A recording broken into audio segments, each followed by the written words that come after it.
नमस्कार, मैं हूं आंचल सिंह। भारतीय संस्कृति के लिए गर्व की बात है क्योंकि रामायण ने विश्व रिकॉर्ड बना लिया है। दूरदर्शन पर प्रसारित होने वाला रामायण अब दुनिया का सबसे ज्यादा देखा जाने वाला शो बन गया है। लॉकडाउन के बीच रीटेलीकास्ट किए जा रहे रामायण ने टीआरपी के सारे रिकॉर्ड तोड़ दिए हैं। रामायण दुनिया में सबसे ज्यादा देखे जाने वाला शो बन गया है। इस शो को 16 अप्रैल को 7.7 करोड़ दर्शकों ने देखा, जिसके बाद ये दुनिया में सबसे ज्यादा देखे जाने वाला शो बन गया।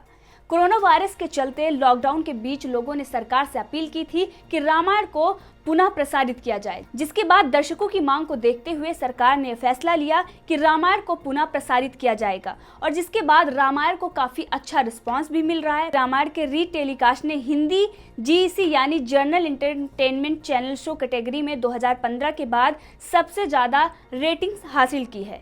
दर्शकों की मांग पर 28 मार्च से रामायण का प्रसारण किया जाने लगा था। रामायण टेलीकास्ट सुबह 9 बजे और रात 9 बजे किया जा रहा है। रामायण का प्रसारण साल 1987-88 में दूरदर्शन पर किया जाता था। उस वक्त भी लोग सारे शो छोड़कर रामायण ही देखा करते थे। वहीं आज भी इस शो को लेकर दर्शकों को वही प्यार मिल रहा है जो उस समय मिलता था, लेकिन आज रामायण ने सारे कार्यक्रमों को पीछे छोड़ते हुए जिस तरीके से नंबर 1 शो बना है, उससे कुछ लोगों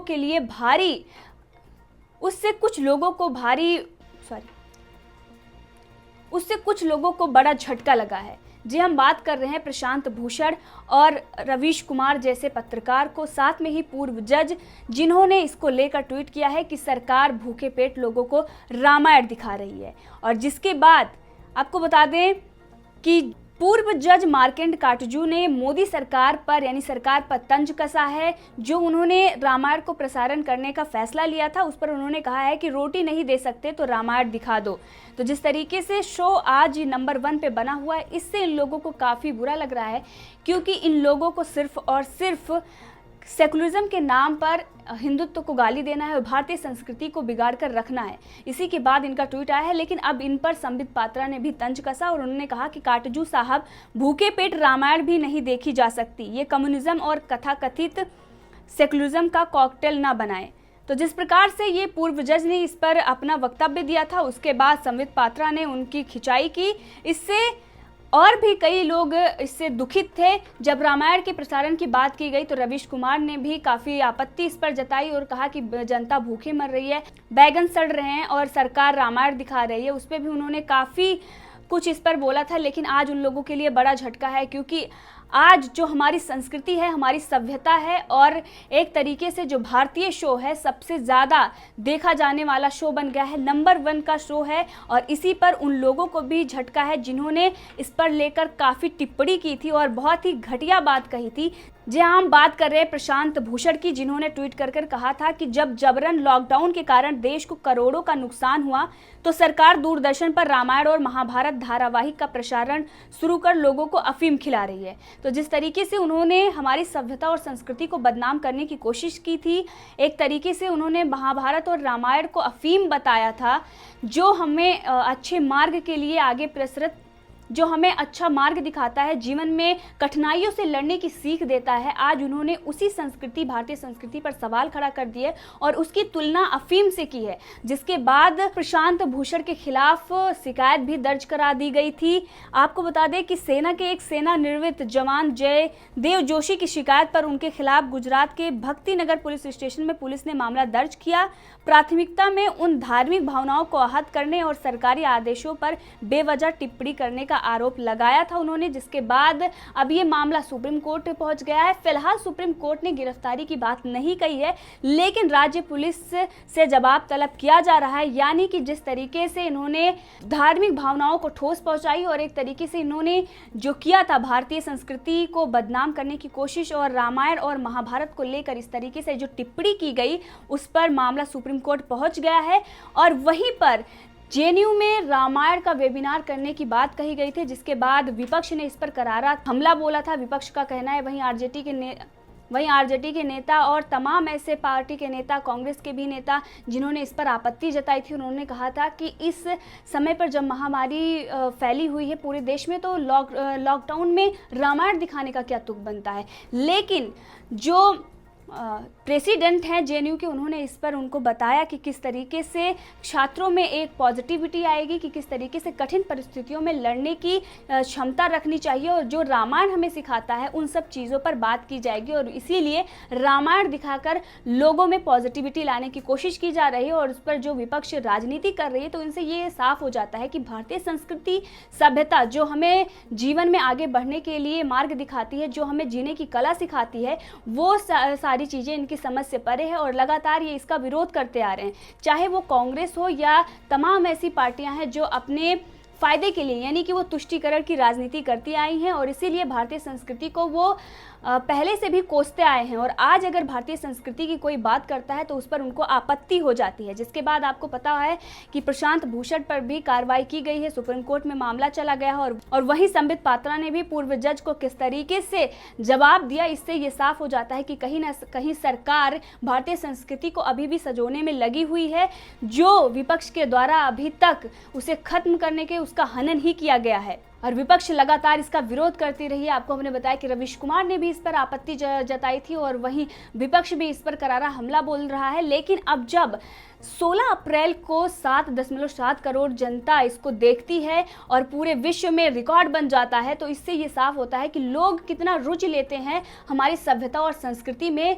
कुछ लोगों या चंद लोगों की विरोध करने से इससे कुछ नहीं होता।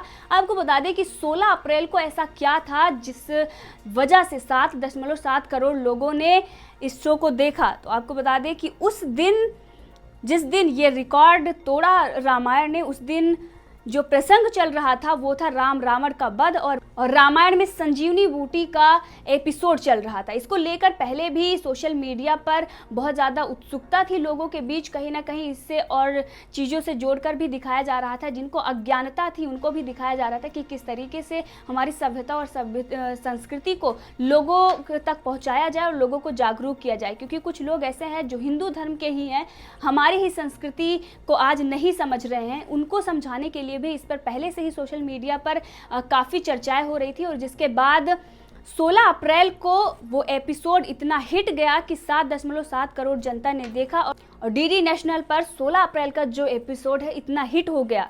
दरअसल 15 अप्रैल को प्रसारित हुए एपिसोड का अंत होता है इंद्रजीत के लक्ष्मण पर शक्तिवाड़ के प्रहार से, जिससे लक्ष्मण घायल होकर जमीन पर गिर जाते हैं। और विभीषण के सुझाव के अनुसार हनुमान जी लक्ष्मण जी को बचाने के लिए सुसैन वैद्य को लेकर आते हैं, लेकिन सुसैन वैद्य पहले लक्ष्मण का इलाज करने से मना कर देते हैं। लेकिन राम और विभीषण के बहुत आग्रह के बाद लक्ष्मण का इलाज करने के लिए वो मान जाते हैं। और लक्ष्मण का इलाज कर रहे सुसैन वैद्य श्री राम से कहते हैं कि अगर वो अपने भाई को जीवित देखना चाहते हैं तो हिमालय पर्वत से संजीवनी बूटी लेकर आएं। इस पर हनुमान जी से आज्ञा लेते हैं और संजीवनी बूटी के लिए निकल पड़ते हैं। जिसके बाद 16 अप्रैल के एपिसोड में दिखाया गया कि संजीवनी बूटी ना मिलने पर हनुमान जी पूरा कैलाश पर्वत ही उठाकर ले आते हैं। जिसके बाद मेघनाथ का यज्ञ रोकने के लिए लक्ष्मण अपनी सेना के साथ बाधा डालते हैं और मेघनाथ को युद्ध के लिए ललकारते हैं। इस पर क्रोधित होकर फिर लक्ष्मण पर मायावी वार का प्रयोग करता है, लेकिन सफलता ना मिलने पर गायब हो जाता है। ये पूरा एपिसोड था जिसको जनता ने देखा, और 7.7 करोड़, जैसे कि हमने बताया, डीडी नेशनल भी इसको ट्वीट करके जानकारी दी कि किस तरीके से आज रामायण ने रिकॉर्ड बनाया है और उस एपिसोड को लोगों ने देखा है। जिसके बाद आज ये तमाम लोग जो इस पर टिप्पणी कर रहे थे, इसको लेकर आपत्तिजनक बयान दे रहे थे, उन लोगों के मुंह पर करारा तमाचा है। और साथ में ही जो लोग इसको लेकर सुप्रीम कोर्ट तक भी पहुंचने की बात कर रहे थे, उन लोगों के लिए भी करारा तमाचा है। क्योंकि इससे पहले भी आपने देखा था कि किस तरीके से हाइड्रोक्सीक्लोरोक्विन जब भारत ने ब्राज़ील को दिया तो ब्राज़ील ने किस तरीके से भारत का धन्यवाद दिया, और रामायण के उस वक्त जो संजीवनी बूटी है उसका भी जिक्र किया था, और जिससे ये पूरे विश्व में कौतूहल का विषय बन गया था। जिसके बाद लोगों ने इसके बारे में जानकारी लेने की ज़्यादा चेष्टा रखी, जिसके बाद ये शो इतना हिट हो गया। और वहीं पूरे देश की जनता पहले भी रामायण को देखकर काफ़ी उत्साहित रहती थी, और रामायण को देखने के लिए लोग यहाँ तक कहते हैं कि सड़कें खाली हो जाती थी। रविवार को रामायण और महाभारत का जब प्रसारण होता था तो लोग अपने घर से बाहर ही नहीं निकलते थे। और आज भी लॉकडाउन लॉकडाउन के समय में जब हमारे पास इतना खाली समय होता है, उस पर जो सरकार ने ये फैसला लिया, ये काफ़ी सराहनीय फैसला है, क्योंकि कहीं ना कहीं आज के जो बच्चे हैं, आज की जो जनरेशन है, उनको ये जानने की ज़रूरत है कि हमारी सभ्यता और संस्कृति कैसे रही है। प्रभु राम ने कितनी कठिन परिस्थितियों में भी वन में अपना जीवन निर्वाह किया, और वहीं सीता माता से भी ये भी प्रेरणा लेनी चाहिए कि प्रजा के लिए किस तरीके से वो अपना राज छोड़ के चली जाती हैं, और राम भी अपने प्रजा के लिए किस तरीके से अपने जो भौतिक सुख हैं उनका त्याग कर देते हैं, और वहीं पर पिता के लिए वो वनवास चले जाते हैं। तो इन सब चीज़ों से हमें प्रेरणा लेनी चाहिए कि कठिन परिस्थितियों में भी हमें संयम बनाकर रखना चाहिए। हमेशा हमारे जीवन में सूर्योदय होता है, अगर अस्त होता है सूर्य तो उदय भी होता है, इसीलिए हमेशा सकारात्मक सोच रखनी चाहिए। और इसी के साथ जो लोग इसका विरोध कर रहे थे, आज उनको ये देखना होगा कि किस तरीके से रामायण ने ये साबित कर दिया कि आप कितना भी विरोध कर लीजिए, जनता हमारे साथ है। और जिस तरीके से रिस्पांस मिला है रामायण को, इससे वो जो चंद लोग हैं जो इसका विरोध कर रहे थे, जो इसको लेकर आपत्तिजनक भाषा का प्रयोग कर रहे थे, आपत्तिजनक टिप्पणी कर रहे थे, जो लोग सरकार के इस फैसले को गलत ठहरा रहे थे, उन लोगों को भी करारा तमाचा है कि जनता आज इन जो हमारी सभ्यता और संस्कृति है उसके बारे में जानना चाहती है। और साथ ही कठिन परिस्थितियों में जिस तरीके से रामायण से हमें शिक्षा मिलती है, उससे शिक्षा लेना जनता चाहती है। जय हिंद, जय भारत।